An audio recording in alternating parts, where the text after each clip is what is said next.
কাৰণ আলফা এটা নিষিদ্ধ সংগঠন হিচাপে আছে, সেইকাৰণে তেওঁলোকে সাহাৰ্য তেনেধৰণেও পাইছে। 38 জনক দিছে, কিন্তু আমাক তেনেকুৱা মানে খবৰ দিয়া নাই বা আমাৰ যিসকল আহিছিলে বৰ্তমান তাত কোনো লিষ্টত পৰা নাই সেইসকল, তেনেকুৱা হৈছে। কিন্তু আমি দাবী জনাইছোঁ যে আমাৰ দাবীটো কৰিব লাগিব, নহ'লে ফেব্ৰুৱাৰী মাহৰ পৰা আমি গণতান্ত্ৰিক আন্দোলন আৰম্ভ কৰিম বুলি আজি সংবাদমেলৰ যোগেদি মানে আপোনালোকক অৱগত কৰিছোঁ। পাহৰি গৈছোঁ কথাটো, আমি ফেব্ৰুৱাৰী মাহৰ পৰা ইলেকশ্যনৰ পাছৰ পৰা আমি গণতান্ত্ৰিক আন্দোলন আৰম্ভ কৰিম, প্ৰতিবাদী কাৰ্যসূচী আৰম্ভ কৰিম বুলি আজি মানে সংবাদমেলৰ যোগেদি আপোনালোকলৈ জনাইছোঁ। আমাৰ আত্মসমৰ্পণকাৰী আলফাসকলৰ 4টা দাবী আছিলে, প্ৰধান দাবী। 1992 চনত যি 4টা দাবী চুক্তি হৈছিলে, প্ৰথম হৈছিলে অসমক স্বায়ত্তশাসিত ৰাজ্য হিচাপে ঘোষণা কৰিব লাগিব, আৰু অসমত ইনাৰ লাইন পাৰ্মিট মানে প্ৰৱৰ্তন কৰিব লাগিব, আলফা সদস্যসকলৰ আত্মসমৰ্পণকাৰী আলফা সদস্যসকলক আত্মসংস্থাপনৰ ব্যৱস্থা কৰিব লাগিব, আৰু আদালতত চলি থকা গোচৰকেইটা নিষ্পত্তি কৰিব লাগিব। কিন্তু চৰকাৰে আজিলৈকে কৰা নাই।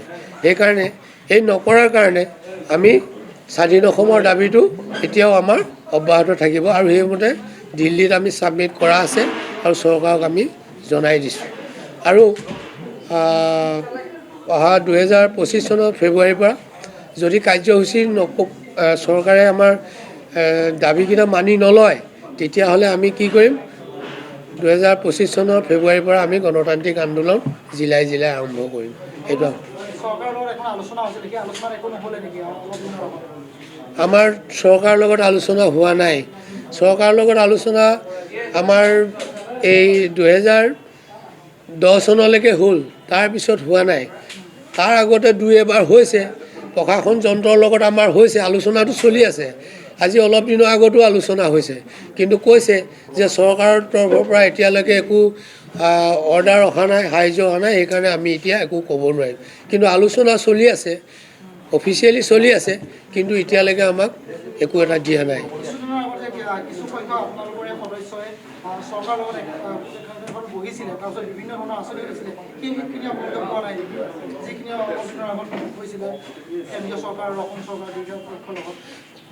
সেইখিনি হৈছে তেখেতলোকে 1910-12 চনতে যুদ্ধবিৰতি চুক্তি স্বাক্ষৰিত কৰি তেখেতলোকে আলোচনাৰ মেজলৈ আহিছিলে। তেওঁলোকে ডেজিগনেট কেম্পত আছিলে। তেওঁলোকে ডেজিগনেট কেম্পত থকাৰ পৰা তেওঁলোকে যিখিনিয়ে যুদ্ধবিৰতি চুক্তি স্বাক্ষৰিত হৈছিলে সেইখিনিয়েহে আলোচনা কৰিছে ভাৰত চৰকাৰৰ লগত।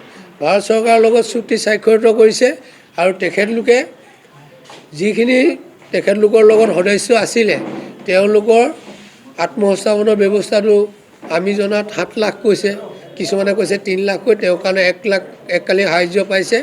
আৰু তেওঁলোকৰ দাবী চুক্তিখন আপোনালোকে জানে, সেই চুক্তিত একো নাই বুলিও কৈছে। কিন্তু আমি জনাত ডেভেলপমেণ্টৰ কিছুমান কাম তেওঁলোকে ধৰিছে, উন্নয়নমূলক কাম ধৰিছে, আৰু 1.5 লাখ কোটি টকা তেওঁলোকে পেকেজ পাইছে বুলি সেইটোৱে জানিছোঁ। না, আমাৰ লগত কোনো আশ্বাস দিয়া নাই, আমাৰ লগত কোনো আলোচনা কৰা নাই।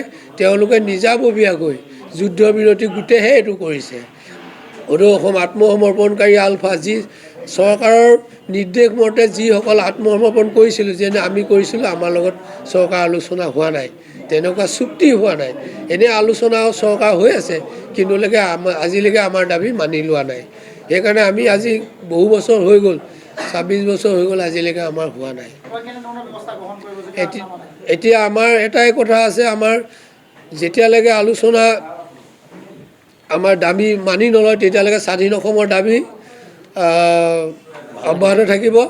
আৰু দ্বিতীয়তে আমি আলোচনা দাবী মানি লোৱা পৰ্যন্ত আমি গণতান্ত্ৰিক প্ৰতিবাদ আন্দোলন কৰি যাম। আৰু 2025 চনৰ পৰা আমি আৰম্ভ কৰিম। আৰু 26 চনত যদি সেইটোও নহয়, 26 চনত আমি নতুনকৈ এটা ৰাজনৈতিক দল গঠন কৰাৰ আমি ঘোষণা কৰিছোঁ। আৰু কেন্দ্ৰীয় অধিৱেশনত 2025 চনত হ'ব, ফেব্ৰুৱাৰী মাহত, তেতিয়া আমি এইটো গঠন কৰিম বুলি আমি সিদ্ধান্ত গ্ৰহণ কৰিছোঁ। ৰঙাপাৰাবাসীৰ বাবে সুখবৰ। আপুনি যদি দুচকীয়া বাহন ল'ব বিচাৰিছে, তেন্তে এতিয়াৰে পৰা আৰু চিন্তাৰ কোনো প্ৰয়োজন নাই।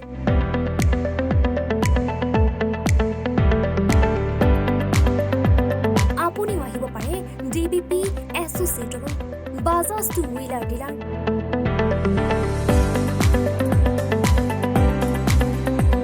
আমাৰ ঠিকনা ৱাৰ্ড নং 8 ঠাকুৰবাৰী ৰোড, ডাকঘৰ, ৰঙাপাৰা, জিলা শোণিতপুৰ, অসম। আমাৰ যোগাযোগৰ নম্বৰ 9435707133 9707967285285।